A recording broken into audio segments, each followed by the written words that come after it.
Well, to Sudan now, where one of Sudan's civil resistance committees says more than 100 people have been killed by the paramilitary rapid support forces.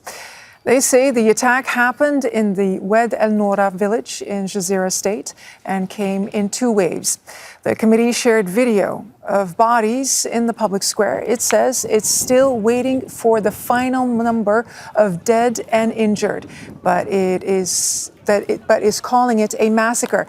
It also says RSF fighters looted the village and many women and children fled the area. And there's also been further fighting between Sudan's army and the rapid support forces in the western city of el-Fasher. Both sides are using heavy weapons and artillery. Violence erupted there in mid-May, and the city serves as a hub for humanitarian operations. The RSF fighters and the army have been at war since April last year. And joining us here now on the set in Doha is Walid Madibo, president of the Sudan Policy Forum, a think tank focusing on governance and international relations. Walid Madibo, welcome to Al Jazeera. Very disturbing news coming out of Sudan, this attack by the paramilitary rapid support forces on a village that left hundreds of civilians killed. This is a very unfortunate incident. However, we need to look at the picture at large. The ruling junta has failed to completely suppress the rebellion, and as a result, it's capitalizing very much on the civil war as the last resort by which it can combat the rebellion and in a way influence the regaining of the Islamists to their grip of power. This is a group that was arrayed against the RSF. The SAF, the ruling junta, the army itself is mobilizing civilians and using them to combat the RSF because simply the SAF doesn't have an infantry. They don't have infantry. How does one distinguish between combatants and civilians? I mean, the pro-democracy activists, they shared photos of dozens of bodies wrapped, ready for burial, and most of them were women, children, and the elderly. I mean, how are those combatants? Actually, as a matter of fact, some skirmishes. I mean, those who were arrayed against RSF from among the youth, they started skirmishing against the RSF, and as a result, the RSF retaliated disproportionately, and as a result, we are having these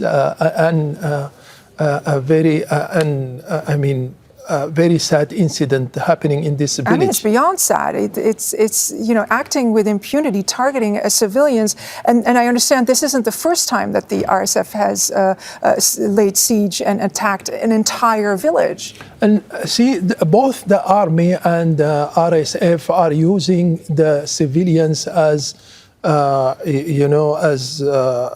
human shield. And al-Fasher, for example, the army itself is using drones and dropping some bombs in civilian villages and destroying hospitals and schools and different urban facilities.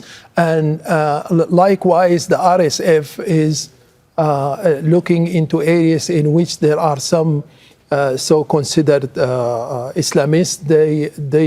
They consider the whole village as a target, and so they are wrong. Both the RSF and the SAF are wrong in using these people as human shields. Both are wrong, and I mean, both acting with impunity. And it's just, since the start of this war, it's just so difficult to see what is the objective here. There is no, Layla, there is no political objective. Burhan himself, the president of the country, is in the position of Netanyahu. He's not good at holding the war or going into peace. So he doesn't have any political objective. And as a result, we are being pulled more and more into this axis of evil because he's resorting to Russia, he's resorting to Iran. But the bottom line is he doesn't have an infantry. If you have all the aerial forces, you can't win a war without having an infantry on the ground. Yeah, but both sides, I mean, they're just duking it out. Yes. I mean, yeah, but at the expense of the people of Sudan. At what cost? At the cost of displacing people, having them being killed, and if you look at the younger generations, they are losing hope in the future. So we are jeopardizing the future of younger generations, and this is very serious, very, very serious. It's very, very tragic for the people of Sudan. Walid Madibo, president of the Sudan Policy Forum. Sir, thank you for coming on. Thank you. Make sure to subscribe to our channel to get the latest news from Al Jazeera.